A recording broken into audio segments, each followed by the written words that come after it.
నమస్తే. ఇప్పుడు మీరు చూడబోతున్న వీడియో ఖచ్చితంగా మీకు ఉపయోగపడుతుంది, నచ్చుతుంది కూడా.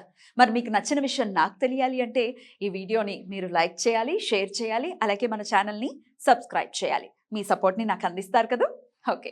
ఇప్పుడు వీడియోని స్టార్ట్ చేద్దాం. నమస్తే, వెల్కమ్ టు అవర్ ఛానల్. నేను పద్మిని. ప్రస్తుతంతో పాటు ప్రముఖ ఆధ్యాత్మికవేత్త, వాస్తు జ్యోతిష పండితులు, లలిత ఉపాసకులు, వాస్తు జ్యోతిష శిక్షణ నిపుణులు బ్రహ్మశ్రీ నానాజీ పట్నాయక్ గారు మనతో పాటు ఉన్నారు. మాట్లాడదాం సార్. నమస్కారం సార్. శ్రీమాత్రే నమః. సార్, కొన్ని ప్రశ్నలు చాలా ఆశ్చర్యానికి గురి చేస్తూ ఉంటాయి. మరి అవివేకంతో అడుగుతారా, లేకపోతే ఏదో మేము చాలా గొప్ప అని ప్రూవ్ చేసుకోవడానికి అంటారు. అర్థం కానటువంటి ప్రశ్న అనిపించేటటువంటి పరిస్థితి. అందులో దేవుడు ఉన్నాడా అనే ప్రశ్న చాలా హాస్యాస్పదమైనటువంటి ప్రశ్న. ఇది ఒక ప్రశ్న. 2-3 ఇట్లాంటి దీని నుంచి ఇంకొంచెం ఎక్స్టెండ్ చేస్తూ కొన్ని క్వశ్చన్స్ అడుగుతాను సార్. ముందుగా అసలు చెప్పండి, దేవుడు ఉన్నాడా? నాకు చిన్నప్పుడు ఇలాంటి సందేహం వచ్చేదండి. యాక్చువల్గా చిన్నప్పుడు బాగా చిన్నగా ఉన్నప్పుడు మా ఇంట్లో బాగా స్పిరిచువల్ గా ఉండేవారు. మా నాన్నమ్మ అయితే ఇంకా అసలు అడగొద్దు, 24 గంటలు ఇంకా దేవుడి పూజలు, దేవుడి మందిరం, ఇంకా అదే. ఇంకా ఆవిడకి ఏ రోజు ఏంటి, ఇవాళ ఏం చేయాలి, రాముడికి చేయాలా, కృష్ణుడు చేయాలి, ఇంక ఇదే పని. మళ్ళీ ఆవిడ ఏమో ఒక్కడ కూడా కోరుకునేది కాదు, సింగిల్ కూడా కోరుకునేది కాదు. నాకు ఇది కావాలని ఆవిడకి ఆశ లేదు, ఏం లేదు, అలా చేసుకుంటూ వెళ్ళిపోయేది. నేను చిన్నప్పుడు అసలు నిజంగా దేవుడు ఉన్నాడా లేడా, ఉన్నాడా లేడా, ఉన్నాడా లేడా అని ఆలోచించుకుంటూ ఉండేవాడిని. ఆలోచించుకుంటూ కూర్చుంటుంటే మామూలుగా మనకి స్కూల్స్లో చెప్తుంటారు, నెగటివ్ పాజిటివ్ 2 ఎనర్జీస్ ఉంటాయి మనకి అని. అప్పుడు ఆ ఏజ్లో దేవుడు ఉన్నాడో లేదో తెలియదు కానీ దెయ్యం ఉంది. దెయ్యం అంటే ఇన్ సెన్స్ నెగటివ్ ఎనర్జీ ఒకటి ఉంది అనేది నాకు అర్థమైంది. ఎలా?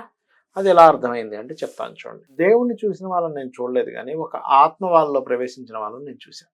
అంటే వాళ్ళ మీదకి ఆ నెగటివ్ ఫోర్స్ వచ్చినప్పుడు వాళ్ళు ప్రవర్తించే విధానం, వాళ్ళు ఏదో ఉందని చెప్పి ఇదవుతూ ఉండేటువంటి ఆ స్వభావం అన్ని చూశాను. చూసినప్పుడు ఓకే, ఇది నెగటివ్ ఎనర్జీ అనుకుందాం, దీని నుంచి మనం ఒక పాజిటివ్ ఎనర్జీ ఇస్ గాడ్ అనుకుందామని ఒక ఏజ్లో ఫిక్స్ అయ్యాను. ఫిక్స్ అయిన తర్వాత మైండ్లో ఏం తెలియదు, ఒక ఫిక్స్ అయింది భగవంతుడు ఉన్నాడు అనేటువంటిది. కాకపోతే అది ఇంకెక్కడో కంప్లీట్ అవ్వట్లేదు.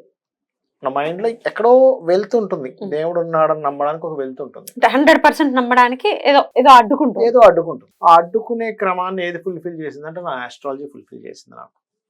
ఎలా అంటే ఎక్కడో మన కంటికి కనబడనంత దూరంలో గ్రహం ఉండి కూడా ఇక్కడ ఉండే వాళ్ళని ఎట్లా రూల్ చేస్తుంది, వాటినంటిని ఎవరు పాలిస్తున్నారంటే మన శాస్త్రాలు ఏం చెప్తున్నాయి, ఈ నవగ్రహాలు, అష్టదిక్పాలకులు, ఇవన్నీ కూడా రూల్ చేసేది ఒక పరమేశ్వరుడు ఉన్నాడు. అతను ఒక సాఫ్ట్వేర్ ని క్రియేట్ చేసి వదిలేశాడు, దాని పరంగా ఇది నడుస్తుంది అన్నప్పుడు అది నాకు వెంటనే కూడా నాకు శాస్త్రం నేర్చుకున్నప్పుడు వెంటనే ఇదేదో టైం పాస్ చెప్తున్నారు. ఎందుకంటే అది ఇంకా దానిలో ఏదో మిగిలిపోయింది. ఒక్క ధనుర్లగ్న జాతకాన్ని నేను అనాలిసిస్ అంటే దాని రీసెర్చ్ ధనుర్లగ్నంతో తీసుకున్నాను నా లైఫ్లో. తీసుకున్నప్పుడు శుక్ర మహర్దశ వచ్చిన, శుక్ర రాసుల్లో అంటే వృషభంలో ఏదైనా గ్రహాల యొక్క గ్రహాలుండి ఆ దశలు వచ్చినా విడిపోతున్నారు భార్యాభర్త. థౌజండ్స్ ఆఫ్ కేసెస్ నేను చూసాను, థౌజండ్స్ ఆఫ్ జాతకాలు. ధనుర్లగ్నం అంటే ఫస్ట్ వాడి జాతకం తీసుకోవడం, శుక్రదశ కానీ శుక్రుడికి సంబంధించిన శుక్ర రాశిలో గ్రహ దశలు కానీ వచ్చినప్పుడు నీకు ఎట్లా ఉంది మ్యాటర్ లేకుండా, అవునండి విడిపోయాం, దూరంగా ఉన్నాం, ఒకటి దూరంగా ఉండడం లేదా విడిపోవడం, లేకపోతే ఏదో ఒక ప్రాబ్లం రావడం మ్యారిటల్ లైఫ్ లో వస్తుంది. 6th లార్డ్షిప్ కదా, 6వ అధిపతి కదా, సప్తమానికి వ్యయాధిపతి, ఉభయ కేంద్రాధిపతి అంటే ఆధిపత్య పాపి అంటారు. ఆధిపత్య పాపత్వం వచ్చింది ఆధిపత్య పౌరులో ఉన్నట్ట అంటే అలా అని కాదు. శుక్రుడు ఇట్ సెల్ఫ్ వివాహ కారకుడు, ఆయనకి 6th lordship and 11th lordship వచ్చింది. 11 అంటే సంసార సుఖానికి దూరంగా అవ్వడం, 11. 6 అంటే వివాహ జీవితానికి, జీవిత భాగస్వామితో దూరంగా అవ్వడం. ఈ లార్డ్షిప్ వచ్చినటువంటి హౌసెస్ లో ప్లానెట్ ఉన్నా ఆర్ ఆ దశ వచ్చిందా 99.99% కేసెస్ పోతున్నాయి. ఈ 0.1% ఎందుకు మిగులుతున్నాయి అంటే వీళ్ళ జీవిత భాగస్వామికి స్ట్రాంగ్ గా జీవితంలో ఉండే యోగం ఉన్నప్పుడు ఏదైనా కొన్ని కారణాల వల్ల ఇతను ఏదో విదేశాలకు వెళ్ళి రావడం, ఆ రూపంలో దోషం పోతుంది. 0.1% ఆఫ్ కేసెస్. అప్పుడు ఐ బిలీవ్ ఎస్ అంటే ఇది పనిచేస్తుందంటే ఇది దేని వల్ల పనిచేస్తుంది, ఒక కాంబినేషన్స్ ఆఫ్ ప్లానెట్స్ వల్ల పనిచేస్తుంది. అంటే దీన్ని నడిపించేవాడు ఎవడు ఉన్నాడు కదా కథలో. అవి ఎలా తిరుగుతున్నాయి, పిచ్చి పిచ్చి తిరగట్లేదు, అదొక క్రమబద్ధీకరణగా తిరుగుతున్నాయి. సో ఏదో ఉంది అని దాని నుంచి మనం రీసెర్చ్ చేసుకుంటూ ముందుకు వెళ్తే సూర్యుడు అంటే నార్మల్గా చూసే వాళ్ళందరికీ ఒక గోళం, కానీ ఉపనిషత్తులు కానీ వేదం కానీ మనకి శాస్త్రాలు అన్నీ చెప్తుంది ఏమిటి, లోపల సూర్య భగవానుడు ఉన్నాడు. దాని లోపల అసలు ఎవరున్నారు, ప్రతి దేవతా స్వరూపం సూర్యుల్లో ఉంది, పితృదేవతలు సూర్యుల్లో ఉన్నారు, మనిషి చనిపోయిన తర్వాత అంటే తన లైఫ్ అయిపోయిన తర్వాత అతను సూర్యకిరణాల ద్వారా ప్రయాణం చేస్తాడు. అబ్బా. అతనిలోకి ప్రయాణం చేసి దేవతా సంబంధించిన లోకాలకు వెళ్తాడు. ఆయన త్రూనే వెళ్తాడని చెప్పి మనకు శాస్త్రాల్లో ఉన్నాయి. సూర్యుడికి సంబంధించిన ఆదిత్య హృదయ దాంట్లో క్లియర్ గా ఉంటుంది. పుట్టుక చావు ప్రతిదీ సూర్యుడే, సూర్య భగవానుడు అనేటువంటిది.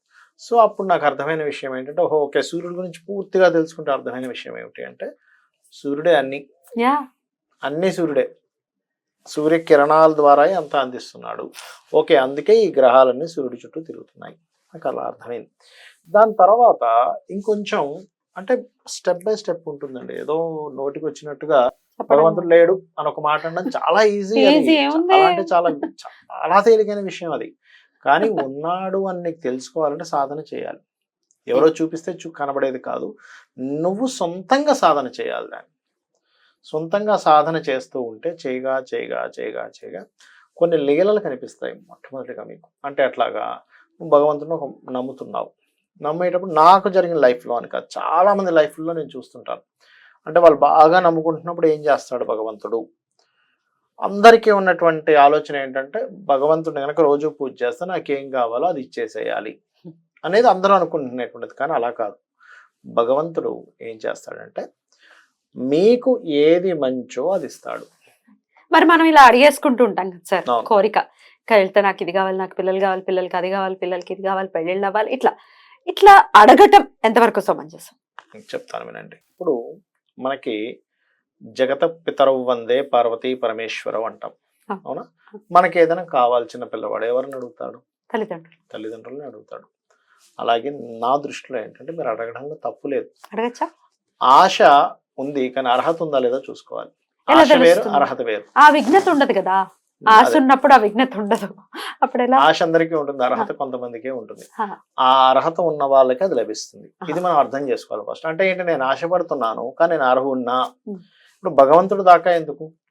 ఇప్పుడు నేనేమన్నా నేను కలెక్టర్ అయిపోతా అంటే ఎవరైనా ఒప్పుకుంటారా? ఎందుకు ఒప్పుకోరు? అయ్యా నువ్వు కలెక్టర్ చదవాల్సింది చదవలేదు, నీ ఏజ్ కరెక్ట్ కాదు, నీ ఏజ్ కి నీ చదువుకి కలెక్టర్ ఎలా అవుతావు? అదే నేను ఒక 20 ఏళ్ల వయసులో నేను గనక ఆ డ్రీమ్ అనుకోని, ఒక 15 ఏళ్ల వయసులోనే ఎప్పుడు నేను ఆ డ్రీమ్ అనుకొని నేను దానికి సంబంధించిన కృషి చేసి చదివి చేస్తే అవ్వగలుగుతా. కరెక్ట్, దానికి ఒక ప్రొసీజర్ ఉంది. అలా కాదండి, నేను ఒక ధర్మకార్యం చేద్దాం అనుకుంటున్నాను, ఇట్స్ పాసిబుల్, అర్హత ఉంది, అవకాశం ఉంది నాకు. ఉదాహరణకి నేను ఒక 100 కిలోల బియ్యం తీసుకొచ్చి చక్కగా వండి ఒక 20 కిలోల కూరగాయలు అన్నీ తీసుకొచ్చి వండి చక్కగా దేవుడికి నైవేద్యం పెట్టి అందరికీ, పేదవాళ్ళందరికీ పంచిపెట్టా. నా దగ్గర డబ్బులు ఉన్నాయి, ఇట్స్ పాసిబుల్. కరెక్ట్. అట్లాగే నీకు కోరిక తీరిపోతే దేవుడు ఉన్నట్టు, కోరిక తీరకపోతే లేదేమో అనేటువంటి సంశయంలో మనుషులు ఉన్నారు. కానీ ఇక్కడ ఏంటంటే నీకు నిరంతరము పనిచేస్తూనే ఉన్నాడు భగవంతుడు. నిరంతరం నువ్వు ఎక్స్ట్రాగా నీ దగ్గర లేనటువంటి దాన్ని నువ్వు పొందాలి అని అడిగినప్పుడు నువ్వు దానికి ఎంత ఎలిజిబుల్ అనేటువంటిది ఒక శక్తి అనేటువంటిది చూస్తూ ఉంటుంది. అది భగవంతుడు అనుకోండి, ఒక ఎనర్జీ అనుకోండి, మీ సబ్ కాన్షియస్ మైండ్ అనుకోండి, ఏదైనా అనుకోండి, ఆ శక్తి అనేటువంటిది చూస్తూ ఉంటుంది. అది మన మైండ్లో, అంటే మన సబ్ కాన్షియస్ మైండ్లో ఉంటుంది. అది నువ్వు దానికి ఎంతవరకు ఎలిజిబుల్, నువ్వు ఎలిజిబుల్ అయినప్పుడు నీ చేతికి ఇస్తుంది. అయితే ఇక్కడ మనకి ఇలా నేను ఆలోచిస్తున్నప్పుడు నాకు కొన్నిసార్లు నిజమే, కొన్నిసార్లు ఎలిజిబుల్ కాని వ్యక్తులకు కూడా వస్తున్నాయి కదా కొన్ని. మన వాళ్ళది ఎలా వస్తున్నాయి అన్నప్పుడు దానికి ఆన్సర్ చెప్పేది ఏంటంటే వెరీ సింపుల్. నీ కంటికి ఇప్పుడు వీళ్ళు ఎలిజిబుల్ కాదు, కానీ పూర్వజన్మలో వీళ్ళు కొంత పుణ్యం చేసుకున్నారు, అది వస్తుంది వాళ్ళ చేతికి.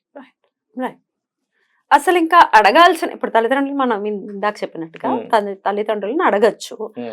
అసలు ఈశ్వరుణ్ణి నాకు ఇది కావాలి అని మనం అడిగితేనే ఇస్తాడా? మన ధర్మం, మన కర్తవ్యం మనం అలా చేసుకుంటూ పోతే మనకి ఇవ్వాల్సింది మనకి ఇచ్చేస్తాడా? 2 రకాలు ఉంటుందండి. ఇప్పుడు అడిగితేనే ఇస్తాడా, అడగకపోతే ఇవ్వడా అంటే, ఒకటి, మీరు అడగకపోయినా ఇచ్చేవన్నీ మీకు హాని కలగనటువంటివి. అడిగితే ఇస్తారంటే మీ సాధన ద్వారా ఇస్తారు, ఇవ్వరని. ఎందుకంటే దానికి కొల్లలుగా ఉన్నాయి మనకి. పూర్వం మనం ఇతిహాసాల్లో గానీ పురాణాల్లో గానీ అన్నింటిలో ఇస్తుంది. అది ప్రకృతి నియమం. ఎలా అంటే తపస్సు చేస్తే ఏ దేవతైనా ప్రత్యక్షమైతే రూల్ ఏమిటి అంటే, నువ్వు అడిగిన కోరికకి నేను తపస్సుకి నేను మెచ్చాను, నీకు ఒక కోరిక ఇస్తాను, నువ్వు అడిగిన వరం నేను నీకు ఇస్తాను, అంతే. దాన్ని నువ్వు ఎలా వినియోగించుకుంటావో దాన్ని బట్టి రిజల్ట్ మళ్ళీ వేరే ఉంటుంది. ఒక చావు వద్దు అంటే మాత్రం ఒప్పుకోదు. అయితే ఇక్కడ చాలా మందికి ఏంటంటే నాకు కనబడాలి, కనబడితేనే నేను నమ్ముతాను అంటారు. కానీ మనకి లలితా సహస్రనామాలు కానీ, శివ పురాణాలు కానీ, విష్ణు పురాణాలు కానీ అన్నీ ఏం చెప్తున్నాయి అంటే కనబడలేదని నువ్వు ఎందుకంటావు, కనబడుతున్నదే భగవంతుడు అంటుంది. ఎందుకంటే అందులోపల ఉంటూ ప్రతిదీ తానే ఉన్నాడు ఈశ్వరుడు. ప్రతిదీ తానే ఉంటేనే ఈశ్వరుడు అంటాం. ప్రతిదీ తానే లేనిది అంటూ ఉండదు ఇక్కడ. ఆ లాజిక్ మన మైండ్కి ఎప్పుడైతే పూర్తిగా అర్థమవుతుందో, ఇదేదో మనం ఏదో సరిపెట్టేసుకోవడానికో, మనం ఏదో కాంప్రమైజ్ చేసి అయిపోయి చెప్పడానికో కాదు. ఎందుకు అంటే మనకి సూర్య సంబంధించిన కొన్ని వాటిల్లో ఎలా రాసి పెట్టిందంటే భగవంతుడు అనే దానికి ఆ యొక్క భగవంతుడు ఉదాహరణకి మనకి ఒక గృహం నిండా బోల్డని డబ్బులు ఉన్నాయి, మొత్తం డబ్బులు కట్టలు ఉన్నాయి, దాహం వేసింది, అప్పుడు ఏం కావాలి, నీళ్ళే కావాలి. అంతేగాని అందులోంచి కొన్ని కట్టలు తీసి చింపుకొని నోట్లో పెట్టుకుని దాహం తీర్చుకోలేము, చచ్చూరుకుంటాం ఎన్ని డబ్బులు ఉన్నా కూడా. నీళ్లు లేకపోతే అన్నం లేకపోయినా నీళ్ళు లేకపోయినా అన్ని కట్టలు ఏం చేసుకోలేము. కాకపోతే అందులోంచి ఒక 100 రూపాయలు 1000 రూపాయలు తీస్తే అమ్మేవాడు ఉంటే వాటిని తీసుకుని మనం ఎక్స్చేంజ్ చేసుకుంటున్నాం, అంతే కదా. అలాగే భగవంతుడు మనకు దాహం తీర్చడానికి నీటి రూపంలోని, ఆకలి తీర్చడానికి అన్నం రూపంలోని, ఒక భార్య రూపంలోని, తల్లి రూపంలోని, తండ్రి రూపంలో ఉన్నాడు అనేటువంటిది మన శాస్త్రాలు చెప్తున్నటువంటి విషయం. అంతేగాని భగవంతుడు అంటే మీకు ఈ రూపాల్లో ఉన్నవి ఏవీ కాదు, జస్ట్ అలా ఈశ్వరుడు అంటే ఇలా కిరీటం పట్టుకొని జస్ట్ అలా త్రిశూలం పట్టుకొని మాత్రమే ఉన్నాడని మన శాస్త్రాల్లో ఎక్కడా చెప్పలేదు. మన శాస్త్రాల్లో చెప్పినటువంటిది భగవంతుడు అంటే ఇలా ఉన్నాడని చెప్పబడింది. ఇలా ఉన్నాడని చెప్పబడినటువంటి వాటిని మనం చదువుకున్నప్పుడు ఇది భగవంతుడు అని ఎందుకు మనం బిలీవ్ చేయాలంటే అప్పుడు నువ్వు ఎదుటి మనిషిని నువ్వు గౌరవిస్తావు. ఎస్, ఆ వాళ్ళలో కూడా ఆత్మస్వరూపంలో భగవంతుడు ఉన్నాడు అనేటువంటి.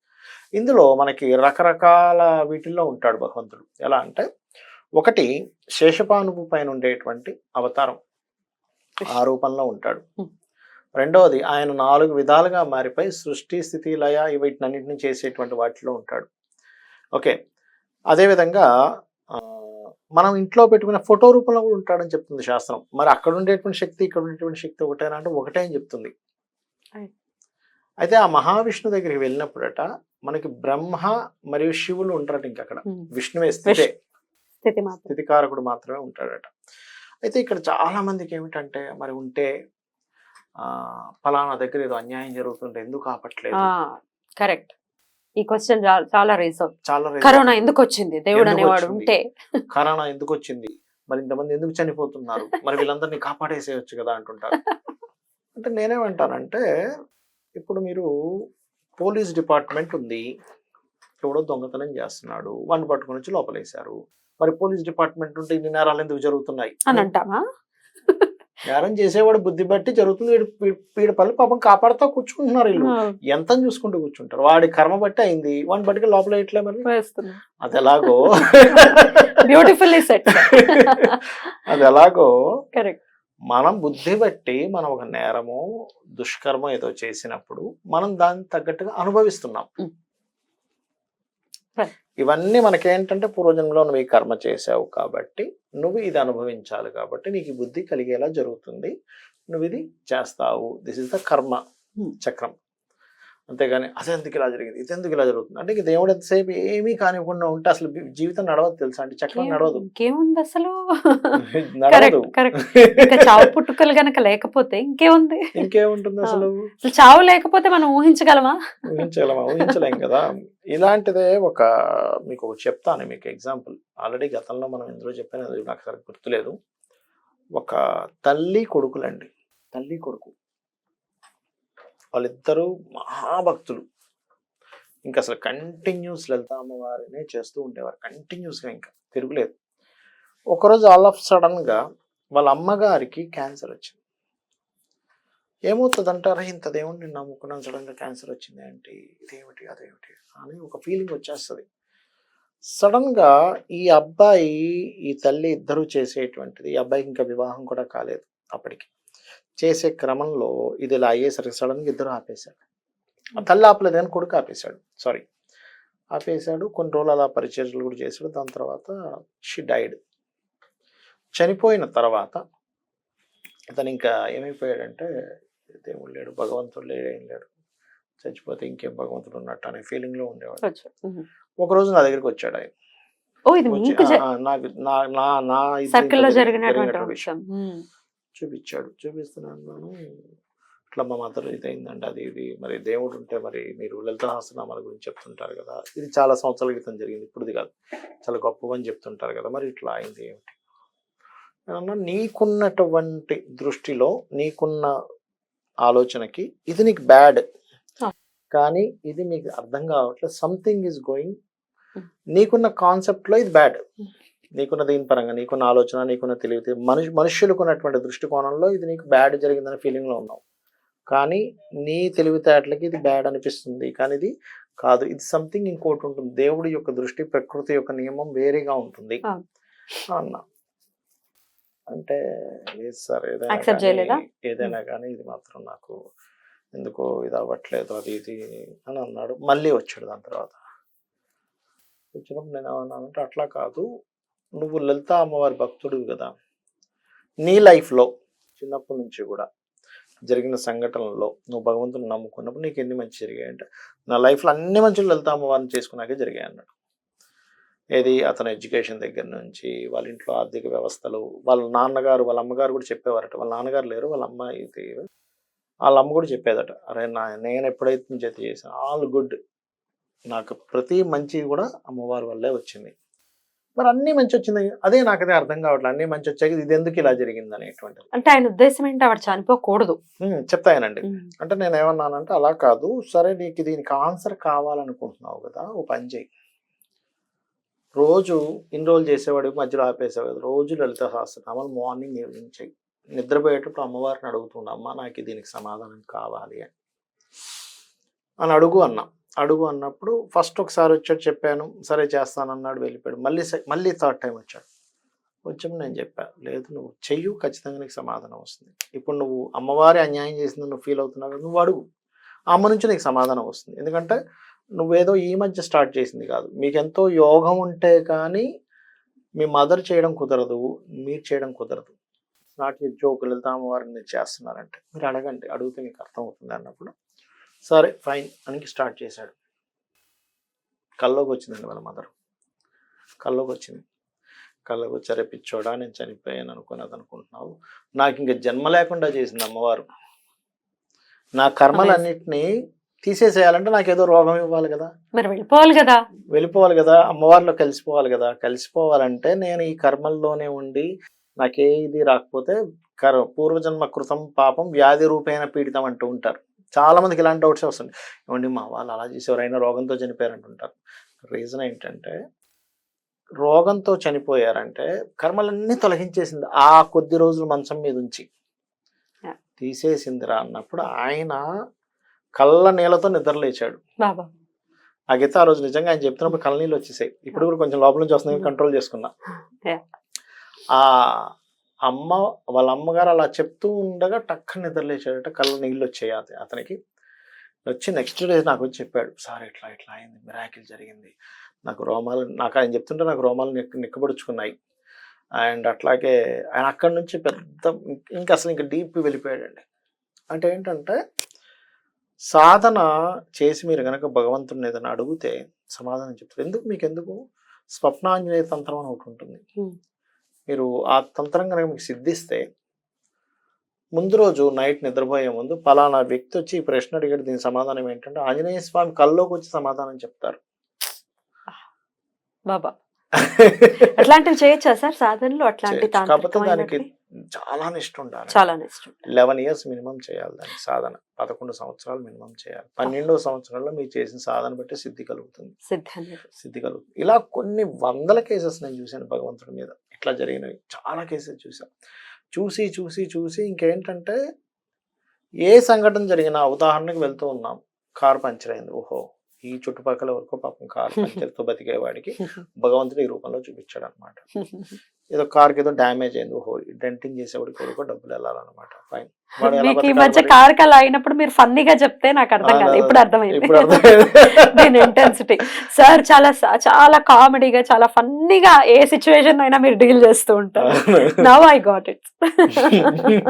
అంటే చాలా కూల్ గా ఉంటారు కదా మీరు. మనం అనుకుంటాం కొన్ని సార్లు సంఘటనలు ఘర్షణలు జరిగిపోతాయి, ఏదో పెద్ద గొడవ అయిపోయింది, అది జరగడానికి ఇంకో మనిషి ఏదో బాగుపడడానికి ఇంకో మనిషికి ఏదో జరుగుతుందండి అక్కడ. Yeah, yeah. అది జరగడానికి సంఘటన జరుగుతుంది, మనం అది అర్థం చేసుకోము. అప్పటికి మనకున్న తెలివితేటలకి మనకున్న దీనికి ఇలా జరిగింది ఏంటి అలా జరిగింది ఏంటి అనుకుంటాం, కానీ దానికి వేరే దారి ఉంటుంది, వేరే దానికి రీజన్ reason ఉంటుంది. అది మనకు Reason అర్థం అవ్వాల్సిన ఉంటుంది. అవసరం లేదు. ఇప్పుడు వాల్మీకి అదే కదండి, అగ్నిశర్మగా ఉండే వాల్మీకి ఒక రోజు అతను దారితో పిరిదాడు, అలా దానికి అయిపోయాడు. ఎటువంటి సంఘటన జరిగితే తపస్సులోకి వెళ్ళి రామాయణం రచించగలిగాడు. Yeah, yeah. బ్రహ్మ స్వయంగా వచ్చి అయ్యా నువ్వు ఆచమనం చేసుకొని కళ్ళకి రాసుకుంటే నీకు ప్రతిదీ కనబడతాదని చెప్పి వరం ఇచ్చి వెళ్ళాడు. మనసులో ఏముందో కూడా తెలిసిపోతుంది. తెలిసిపోద్ది ఆ మనసులో, పాత్రధారుల మనసులో ఏముందో. భూత భవిష్యత్ వర్తమాన కాలాలన్నీ తెలిసిపోతాయి, కంటి రెప్ప కదిలింది కూడా కనిపిస్తుంది అన్నమాట. అబ్బబ్బబ్బబ్బ. కాబట్టి ఏంటంటే మనకేదో జరిగితే భగవంతుడు ఉన్నాడని మనం అనుకుంది జరిగితే భగవంతుడు ఉన్నాడని కోరుకునేటట్టయితే భగవంతుడిని మనం అంటే ఇంకా దానంత అజ్ఞానం ఇంకోటి లేదు. Exactly. అలా కాదు, నేను కృతజ్ఞతతో రోజు చేస్తున్నాను, నాకు ఏదైనా కోరుకుంటే కూడా తనే తల్లి తండ్రి కాబట్టి నా ప్రయత్నాలు నేను చేస్తుంటాను. ఒకవేళ నాకు అది రాకపోతే ఇదేదో నాకు ఇవ్వకూడదు కాబట్టి భగవంతుడు ఇవ్వలేదనో లేకపోతే నేను ఎలిజిబుల్ కాదనో మనం అర్థం చేసుకుని మరలా ప్రయత్నం చేస్తుండాలి. అద్భుతం సార్, అద్భుతం. చాలా చాలా బ్యూటిఫుల్ గా ఎక్స్ప్లెయిన్ చేశారు. లేడు అనడానికి అజ్ఞానం ఒక్కటి ఉంటే సరిపోతుంది, సరిపోతుంది. ఉన్నాడు అని ప్రూవ్ చేయడానికి సాధన అవసరం అవుతుంది. Exactly. చాలా అద్భుతంగా చెప్పారు sir. Thank you so very much. నమస్తే. శ్రీమాత్రే నమః.